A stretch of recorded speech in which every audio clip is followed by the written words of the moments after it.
बांगलादेशमध्ये गेल्या 18 दिवसात हिंदू समाजातील 6 जणांची हत्या झाल्याची धक्कादायक माहिती समोर आली आहे. वेगवेगळ्या भागात या घटना घडल्या असून काही ठिकाणी मारहाण, चाकूने हल्ला तर कुठे गोळ्या झाडून हत्या करण्यात आली. काही जणांवर आधी हल्ला करून नंतर त्यांचा मृतदेह जाळण्यात आल्याची ही घटना घडली आहे. त्यातली पहिली हत्या 18 डिसेंबरला झाली.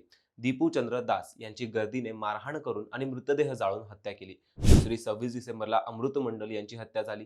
तिसरं म्हणजे 29 डिसेंबरला ब्रिजेंद्र बिस्वास यांना मारले गेले. चौथी घटना अशी घडली की 31 डिसेंबरला खोकन चंद्रदास नावाचे हिंदू व्यापारी चाकूने मारले गेले आणि त्यानंतर त्यांना पेटवले गेले. ते जखमी झाले आणि 3 जानेवारीला उपचारादरम्यान त्यांचा मृत्यू झाला. पाचवी हत्या 5 जानेवारी रोजी राणा प्रताप बैरागी यांना गोळ्या घालून करण्यात आली आणि 6वी त्याच दिवसाला नरसिंगदी जिल्ह्यात मणी चक्रवर्ती यांच्या दुकानात बसले असताना धारदार शस्त्राने मारले गेले. तर सतत घडणाऱ्या या घटनांमुळे बांगलादेशमधील हिंदू समाजात भीतीचं वातावरण निर्माण झालंय. अनेक लोक घराबाहेर पडायलाही घाबरतायत.